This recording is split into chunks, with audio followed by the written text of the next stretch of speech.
Então, boa noite novamente. Hoje nós vamos falar sobre as parábolas de Jesus, um novo olhar através do Espiritismo. Então, já vou avisar no começo que a gente não vai discutir nenhuma parábola específica. Nós vamos trazer aqui uma reflexão que consta de uma das palestras de Haroldo Dutra, onde ele nos traz, reúne pensamentos através dos postulados espíritas de como nós espíritas devemos, ou como a gente interpreta os evangelhos, as escrituras, né? E que faz com que nós compreendemos e temos uma luz, né? Um novo olhar, como diz aí o subtítulo, uma luz sobre as escrituras e, consequentemente, sobre as parábolas que são os ensinamentos do Cristo, tá? Bem, dito isso, vamos, então, fazer uma pequena introdução. Deixa eu ver se eu consigo aqui mudar, peraí. Aqui. Muito bem. Acho que vocês concordam que quase todos nós procuramos a Bíblia, procuramos um livro bíblico. E, com certeza, a Bíblia, ele é o livro mais vendido da história da humanidade. E talvez por uma intuição, todos que se aproximam dessas escrituras sentem como se estivesse diante de algo sobre-humano. Aí você pode se perguntar por quê? Por que a gente se sente assim? Porque o texto bíblico, ele nos emociona, ele nos inspira, provoca admiração e provoca, às vezes, perplexidade, por causa da linguagem que contém muitos símbolos. Em especial, o Novo Testamento, ele vem propor à humanidade um desafio nunca antes visto, né? Então, durante muitos séculos, a humanidade se debruçou sobre esses textos bíblicos, aplaudiu os grandes profetas do Novo Testamento, do Velho Testamento. E durante muitos séculos, esses textos foram discutidos, ainda são discutidos, teologias foram criadas, igrejas foram erguidas, guerras foram travadas, muitas pessoas morreram em nome da Bíblia. E em nome da Bíblia, muitas vidas também se perderam, no fanatismo, no fundamentalismo, na agressividade e na brutalidade. Então, o que nós fizemos enquanto humanidade? Nós pegamos algo que é puro, que é uma água pura, que é a revelação divina, certo? E nós sujamos isso com as nossas imperfeições. Então, foi isso que nós temos feito, né? Constantemente feito. Muito bem. Mas o que acontece? No século XIX, desce à Terra mais um missionário, Allan Kardec, que dia 3 de outubro dessa semana, ou seja, depois de amanhã, é o seu aniversário, a comemoração do aniversário de Kardec. Ele nasceu em Lyon, no dia 3 de outubro de 1804. Então, vou aproveitar, fazer aqui uma pequena homenagem a Kardec, aproveitar essa oportunidade. Então, no século XIX, desce à Terra mais um missionário, que é Allan Kardec, que é da Pleiade do Espírito Verdade, que contava com a Pleiade dos espíritos superiores, mas um deles tinha que encarnar, um dos membros dessa Pleiade tomou corpo, e se transformaria na Terra o porta-voz de toda a Pleiade do Espírito Verdade. Esse é Kardec. E nas páginas do Livro dos Espíritos, que a humanidade pôde beber de uma nova fonte de religiosidade, porque as ideias contidas no Livro dos Espíritos, elas são revolucionárias, desde o início, desde a sua publicação. Então, a partir da doutrina espírita, se nós queremos dar conta desse conteúdo do Livro dos Espíritos, o nosso conceito de religião precisa mudar, precisa se ampliar e precisa se aperfeiçoar. Se nós não fizermos isso, nós não damos conta do conteúdo que tem o Livro dos Espíritos, que é um conteúdo incrível. Tá? Olha, são bem-vindos comentários, viu? Fiquem à vontade, que eu estou lendo aqui no meu celular. Bem, aí nós temos na terceira parte do Livro dos Espíritos, nós vamos falar de algumas questões, para a gente chegar no ponto que a gente quer da interpretação dos evangelhos, consequentemente das parábolas, né? Deus, Kardec pergunta aos espíritos superiores na questão 619, que é a terceira parte, as leis morais. Deus deu a todos os homens os meios de conhecer a sua lei? Aí ele diz, todos podem conhecê-la, mas nem todos a compreendem. Os espíritos responderam. Os que melhor a compreendem são os homens de bem e os que querem procurá-la. Vamos prestar atenção nesse verbo procurá-la. Entretanto, todos a compreenderão um dia, pois necessário é que se realize o progresso. Esse grifo é nosso, não é grifo do original. Tá? Bem, então, gente, há uma cerca que separa a mente humana da compreensão da lei divina. E, segundo os espíritos, só penetra na compreensão da revelação divina verdadeiramente aquele que tem o quê? Bondade no coração. Porque a compreensão das leis divinas é vedada aos maus, por mais intelectualizados que eles sejam. Não importam os títulos acadêmicos, não importa o quão sofisticada seja a inteligência da criatura, se ela for má, se os desejos forem de maldade, ela não penetra legitimamente, definitivamente, na compreensão da lei divina. Essa é a mensagem dessa questão 619. Mas aqui os espíritos dizem também que além da bondade, né, homens de bem, então, além da bondade, além de ser um homem de bem, para compreender a lei divina é preciso procurá-la. Vou voltar aqui, apareceu aí São Francisco de Assis.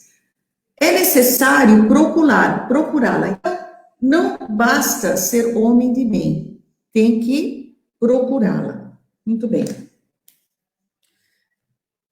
Então, só encontra aquele que busca. Se você está querendo encontrar alguma coisa, você tem que buscar. Então, ninguém encontra a lei divina ao acaso. Ninguém sai andando por aí e tropeça na lei divina. Tá? Então, é preciso procurá-la com todo anseio, desejo, porque encontrar a lei divina é entrar em sintonia com Deus. A leitura de hoje que a gente está fazendo é também uma tentativa de provocar em nós um relacionamento com Deus. Tá? Então, aqueles seres humanos que alcançam esse resultado, que conseguem entrar em sintonia de Deus, porque compreendem a lei divina, são aqueles que a gente chama de santos. Eles são santos, né? Por exemplo, vamos pegar aqui o São Francisco de Assis. O Francisco de Assis, né? Pela Igreja Católica ele é santo. Mas são santos, são aqueles que compreenderam a lei divina, que a gente costuma chamar de santos. Bom, Francisco de Assis foi alguém que buscou com tamanha intensidade a lei divina, alguém que tinha tamanha bondade no coração, que acabou de identificar a própria alma com o próprio Deus e transformou-se no espelho que refletia o próprio Criador. Então ele era tão bondoso que ele refletia nele o próprio Criador. Porque os seres humanos que se refletem a Deus são como um lago que reflete o sol. Ainda nos referindo a essa questão, o que eles dizem ali? Entretanto, aquela última parte que está em vermelho. Entretanto, todos a compreenderão um dia, pois necessário é que se realize o progresso. Significa o quê? Que todos vamos compreender a lei divina. Todos nós. Mais cedo ou mais tarde. Então, gente, a gente pode dizer que no Espiritismo, o único determinismo que existe é que nós vamos progredir. Esse é o único determinismo que existe no Espiritismo. Tá? Muito bem. Vamos agora à questão 621. Eu sei que essa vocês sabem a resposta, se vocês são estudantes de Espiritismo, principalmente no KSSF, e acompanham palestras, vocês sabem as respostas. Agora, gente, olha a pergunta de Allan Kardec. É a questão mais intrigante da história da religião. Onde se acha, ou onde está escrita a lei de Deus? Quantos teólogos, quantos filósofos já haviam respondido essa questão? A gente se perguntava, onde está escrita a lei de Deus da pessoa? Bom, se a gente sair por aí perguntando, dependendo da pessoa, por exemplo, se ela for uma muçulmana, ela vai falar assim, olha, a lei de Deus está escrito no Alcorão.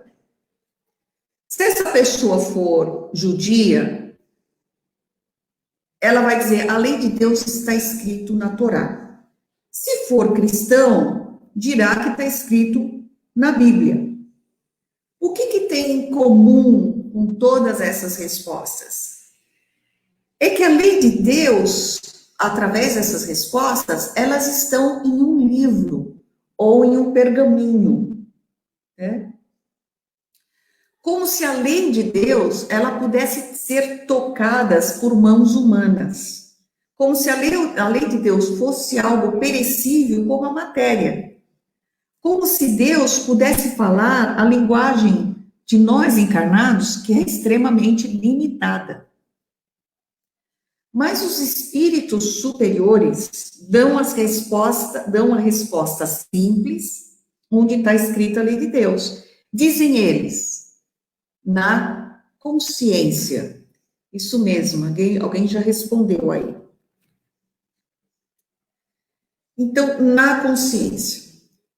Levando todos nós a refletir que a Bíblia já foi escrita, veja, se as leis de Deus estão escritas na consciência, então ela já foi escrita no dia em que nós fomos criados, nós espíritos fomos criados, porque ela está dentro de nós, concordam? Então a verdadeira Bíblia, ela sempre esteve dentro de nós, faz parte de nós. Então, quando nós dizemos, vamos estudar o Evangelho, vamos estudar a Bíblia, vamos estudar as parábolas, nós não estamos falando de uma busca fora, busca externa. Nós estamos falando de uma busca interior, de uma jornada que está dentro da nossa alma. Já pararam para pensar? Nós somos seres criados por Deus, simples e ignorantes. As leis de Deus estão escritas na consciência. Então, tudo isso está nós temos dentro de nós. Então, estudar o Evangelho, estudar a Bíblia, estudar as parábolas, é mergulhar no mais profundo que existe no nosso ser. É lidar com uma parte mais sagrada que nós carregamos em nosso coração. Então, na nossa consciência, Deus grafou todas as leis divinas. Olha que revolucionário. Então, significa que o juiz é a nossa consciência. Que toda vez que nós descumprimos uma lei divina, nós estamos indo contra o quê? A nossa essência espiritual. Então, toda vez que a gente descumpre uma lei natural, nós estamos lutando contra nós mesmos, contra a nossa natureza íntima, contra a luz divina que foi colocada dentro de nós. Então, se hoje nós vamos falar de um estudo de parábolas, não se engane, não estamos falando em manusear textos apenas. Claro que a gente vai ler as parábolas, claro que a gente vai abrir a Bíblia, vai abrir o Evangelho, mas não é só isso. Nós estamos falando de uma busca.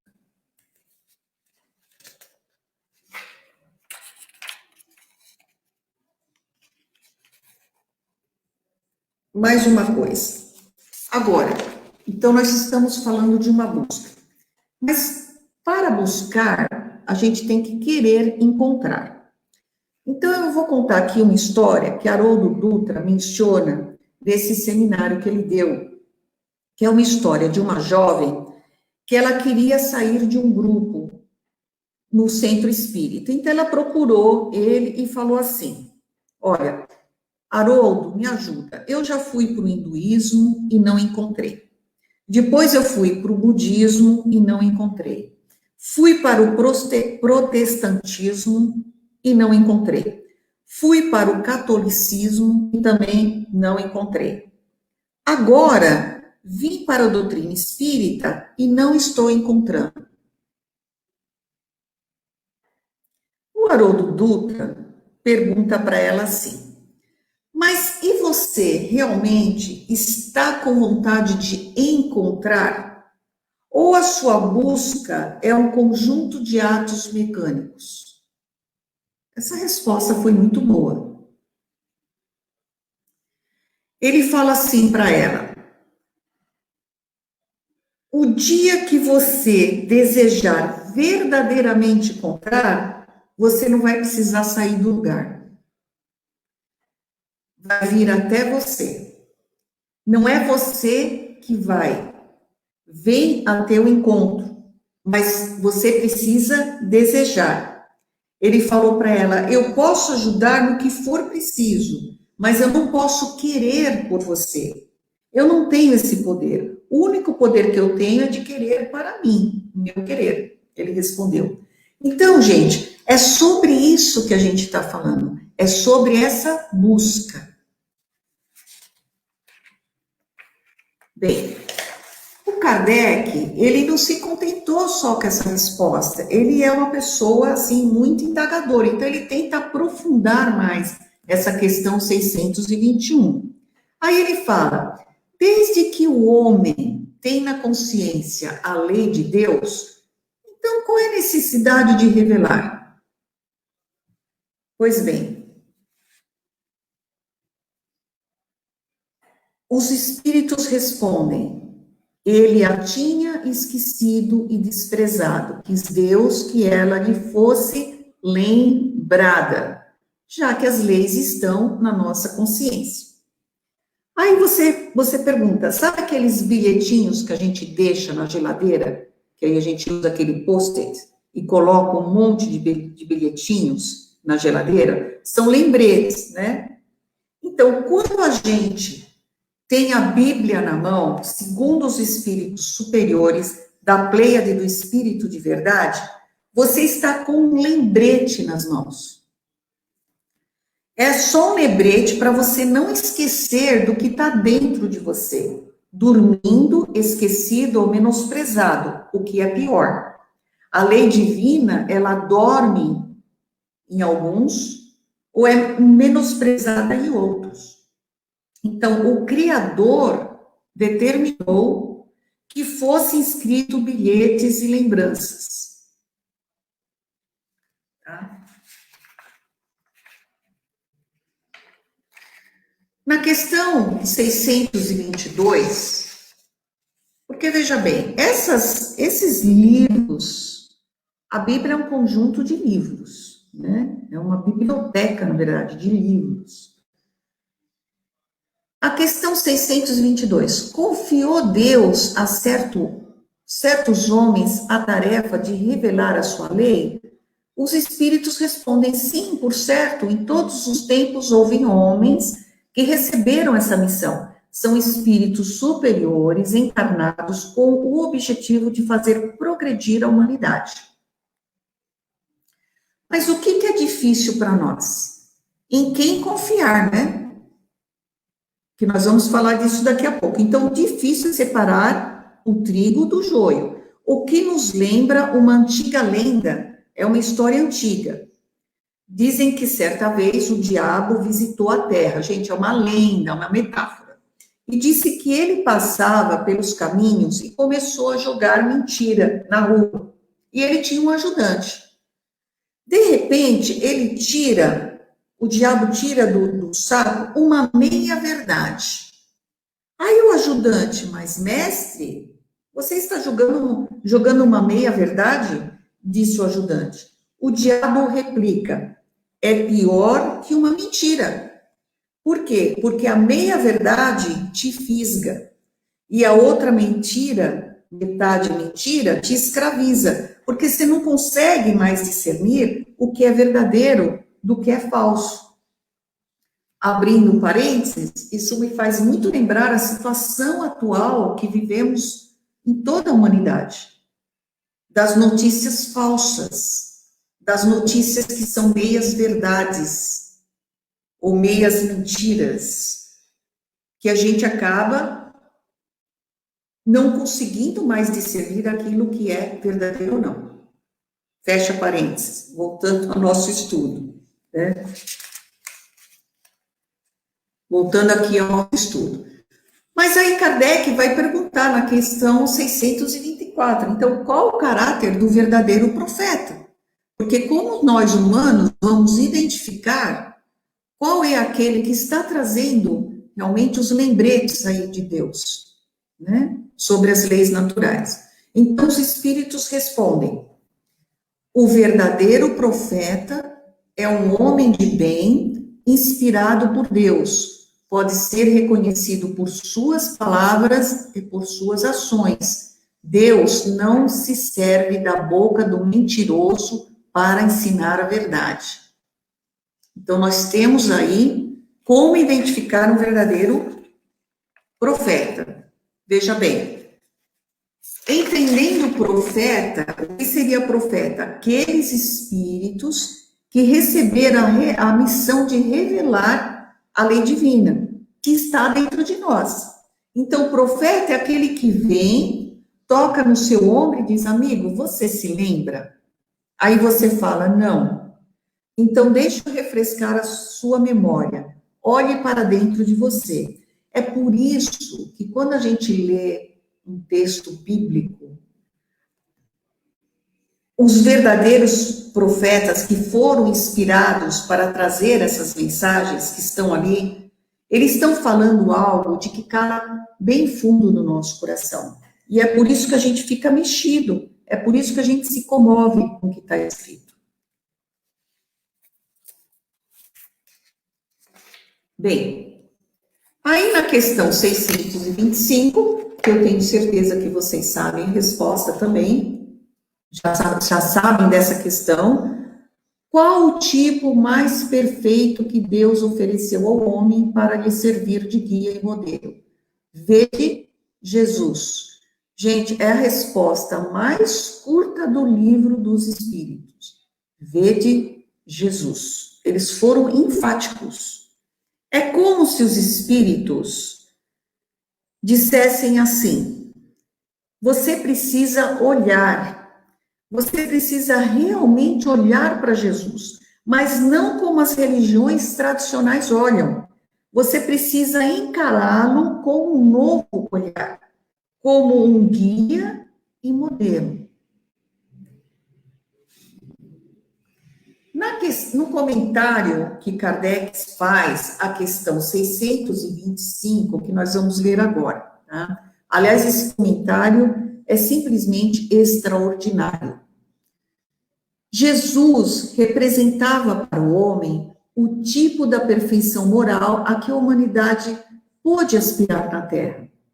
Deus nos ofereceu ele como o mais perfeito modelo, e a doutrina que ele ensinou é a mais pura expressão de sua lei. Porque estava animado do Espírito Divino e foi o mais puro ser jamais aparecido na Terra. Se alguns dos que têm pretendido instruir o homem na lei de Deus, por vezes se transviaram nos falsos princípios, é porque eles próprios deixaram que os dominar por sentimentos muito terrenos e porque confundiram as leis que regem as condições da vida da alma com as que regem a da vida do corpo. Muitos têm apresentado como lei divinas meras leis humanas, criadas para servir às suas paixões e para dominar os homens. O comentário de Kardec é uma resposta, eu acho que vocês vão concordar que Kardec é da Pleiade do Espírito Verdade. Pensa no máximo que na Terra nós podemos imaginar, o máximo. Esse máximo é Jesus. O ensino de Jesus é a mais pura expressão divina que está dentro de nós.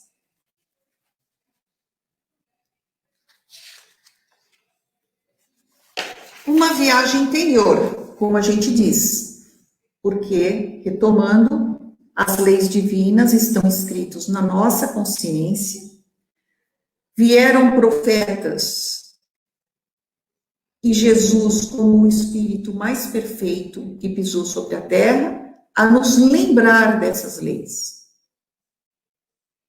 Muito bem. Então, feita essa introdução, a gente começa ao quê? A falar um pouquinho das parábolas de Jesus. Porque nós estamos dizendo isso porque a doutrina espírita é um convite para as nossas almas. Vamos ler o que está escrito aqui nesse slide. Quando o espírita consciente abre o livro do Novo Testamento para estudar uma parábola, ele está buscando a lei divina que está dentro dele, revelada e lembrada por Jesus. Vamos pensar um pouquinho outro postulado muito importante da doutrina espírita, que é a reencarnação. Vamos fazer um exercício aqui. Entre nós, que estamos aqui assistindo, ouvindo, você que está ouvindo essa palestra, entre nós, alguns de nós, com certeza, já reencarnamos 3.000 anos atrás, na China, por exemplo. Nós já reencarnamos aqui em Roma. Nós já fomos aqui, já reencarnamos no povo hebreu. Quanto de nós já reencarnamos no Egito? E agora a gente lá ficávamos lá evocando lá os mortos, e agora a gente fica trazendo ciência mística e oculta. Quanto de nós já não tivemos todas essas experiências do passado e estamos presos a esses atavismos, a todos esses conceitos de religião, que nós já tivemos essa experiência. Mas o que tem de bonito nessa evolução que nós temos, que nos é ofertada, todas essas experiências que nós vivemos, mesmo aquelas dolorosas, elas representam um patrimônio para a nossa alma. O que é experiência é o nosso tesouro e a nossa pérola. Então, todas essas experiências que nós tivemos, nessas reencarnações que nós tivemos ao longo do tempo, desde a nossa criação, como espíritos, nós temos como um patrimônio, e é nosso tesouro. Agora, às vezes, as pérolas mais preciosas que carregamos no coração são frutos das experiências justamente que vivemos, dolorosas. Humberto de Campos, ele conta o caso de um rapaz que ele nasceu e tinha uma fazenda. Aí ele nasceu nessa família e tinha uma fazenda que ficava ao lado de outra fazenda. E o que ele faz? Ele resolve, quando ele atinge a maioridade, ele resolveu arrendar a cerca para a fazenda. E aí, sem querer, comeu um pedaço da fazenda do lado. O vizinho não gostou, bem resumindo, né? Resumindo bem, deu briga, deu morte e ele foi assassinado. Bem, no mundo espiritual, porque a vida continua, né? Disseram assim para ele: meu filho, você não pulou a cerca, você arredou a cerca. Aí assim, agora, o que eu faço? Bom, agora você vai nascer da família, na outra família, e a sua encarnação vai ser trazer a cerca para o lugar certo. Vai bem. Bom, ele nasceu em outra família. Aí, quando ele chega assim, na idade da adolescência, ele chega para o pai dele e fala assim: pai, a cerca está errada. Porque ele veio consertar, né? Aí o pai dele fala assim: meu filho, não mexa nessa cerca. Mas ele vai lá e mexe nessa cerca. Dá briga, tiroteio e adivinhe, ele morre assassinado de novo. Muito bem. Chega no mundo espiritual, fala assim: agora você vai nascer de novo na família original.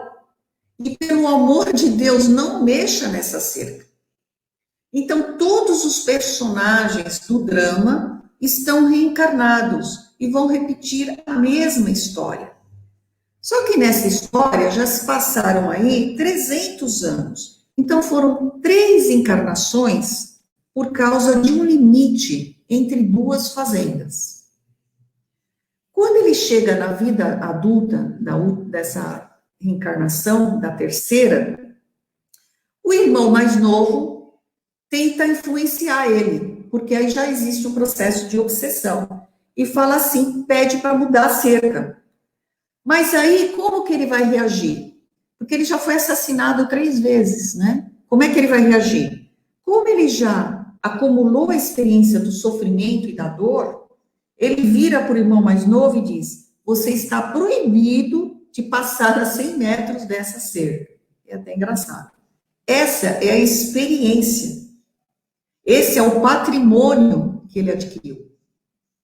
Então, o que nós estamos querendo dizer é que nós temos milênios de experiência religiosa e nós somos crianças na espiritualidade superior. Nós já somos muito crianças. Então, é muito fácil para nós voltar ao passado. Pode acontecer com qualquer um.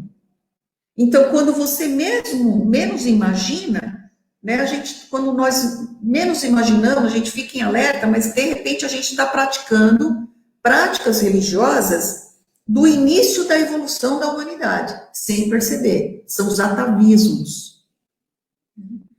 Só que a religiosidade que é apresentada pelo Espiritismo, ela é uma proposta do século 25. Nós estamos 4 séculos à frente, de tão revolucionário que é, como a gente já viu nas questões do Livro dos Espíritos.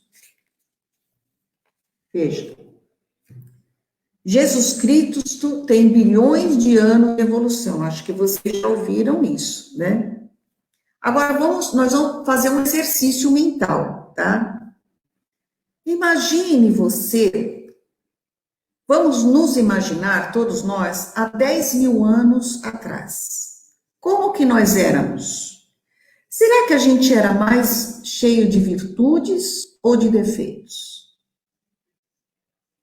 Tá bom, vamos retroagir mais no tempo. Vamos retroagir lá para 100 mil anos. Como que a gente resolvia nossos problemas com o vizinho, por exemplo?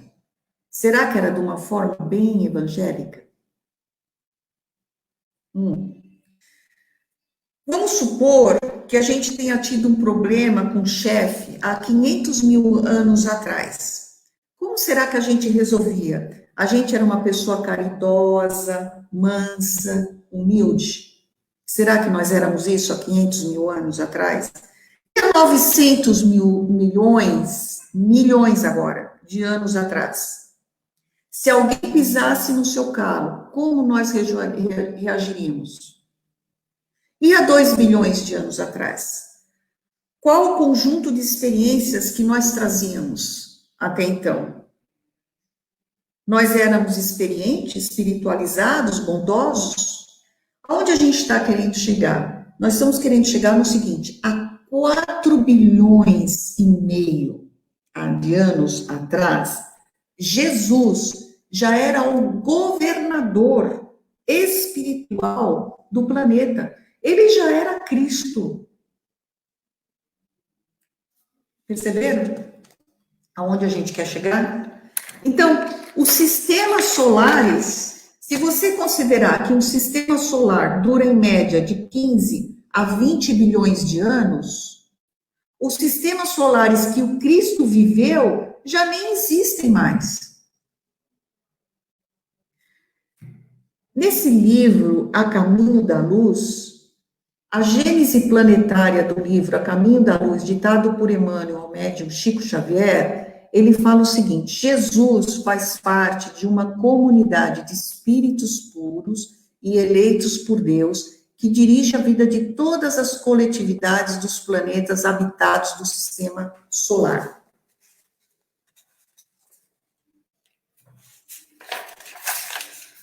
Então, existe uma comunidade de espíritos puros, em cujas mãos estão as rédeas diretoras da vida de todas as coletividades planetárias. Por um acaso, Jesus tem mais experiência do que nós? Ou melhor, nós acreditamos que Jesus tem mais experiência do que nós? Claro que sim. Então, à medida que a gente vai aprendendo a doutrina espírita, aquela visão que a gente tinha de Jesus, do crucifixo, da religião, do ritual, ela vai, o quê? Vai desaparecendo. Por quê? Porque antes a gente achava que Jesus, que é um oceano, a gente queria colocar dentro de um copinho. Mas aí, quando a gente entra em contato com a doutrina espírita coloca um telescópio de um tamanho gigantesco na nossa frente e a gente passa a ver um universo infinito. Então, a partir daí, quando nós abrimos um texto do Evangelho e estuda um ensino de Jesus, é como se nós sentássemos com um irmão mais velho ao nosso lado, que está há bilhões e bilhões de anos à nossa frente. E a gente pergunta para ele: Jesus, meu irmão, me fala sobre essa experiência, sobre isso. Você que já passou por tudo isso, não tem problema que nós não vamos experimentar que Jesus não tenha vivido. Como se resolve isso da melhor maneira, da melhor experiência? É isso que Emmanuel está querendo dizer.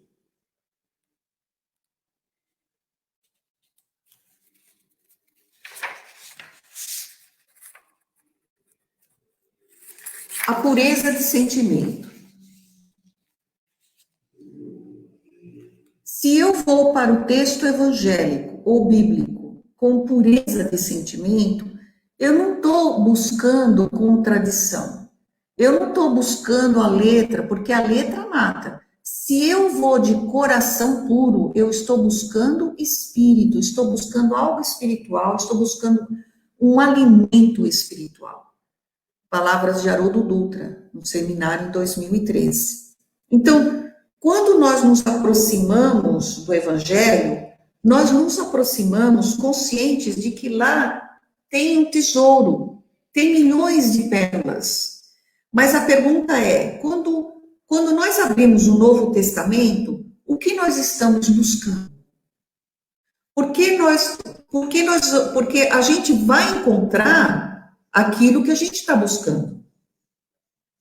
É isso que a gente vai encontrar. Tem um caso engraçado, é engraçado esse caso contado por Divaldo Franco. Ele disse que acabou uma palestra e aí desceu esse senhor embriagado até ele.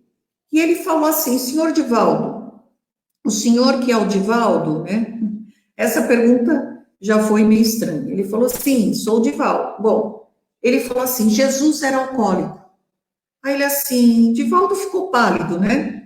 Como assim, meu filho? Você está enganado. Não, vou provar no texto do Evangelho. Olha aqui. Aí ele abriu o Evangelho de João, que Jesus foi por uma festa de casamento e transformou a água em vinho. Bebeu tanto quanto que saiu dizendo quem são meus pais, quem são meus irmãos. É uma coisa, né, uma anedota. Mas veja, a gente vai encontrar no Evangelho aquilo que a gente buscar. Por isso, nós temos que buscar com pureza de sentimento. Né? Essa foi uma historinha aí só para a gente. Bem, às vezes a gente ouve as ideias mais extravagantes, como essa dessa história, quando se lê a Bíblia, né? A respeito dos evangelhos.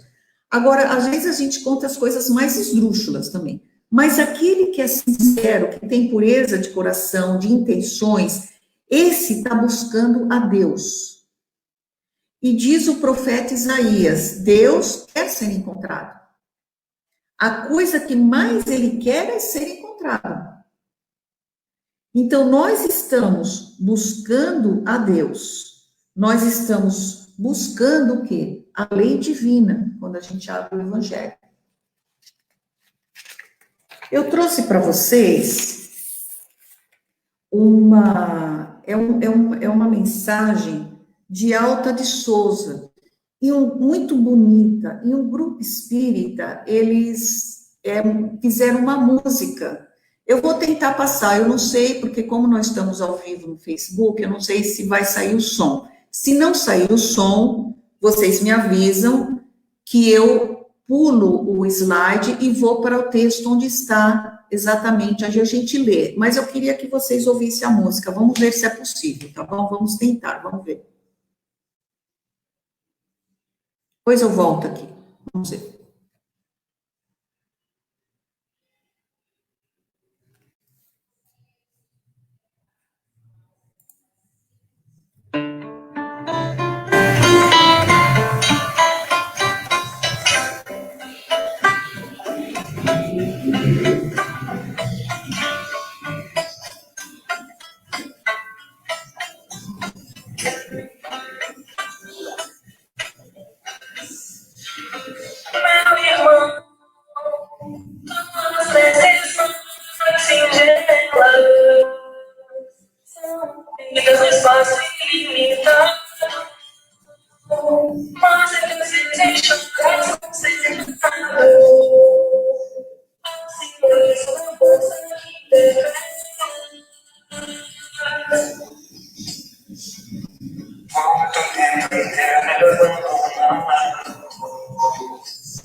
Lindo, né, gente? Fala a verdade.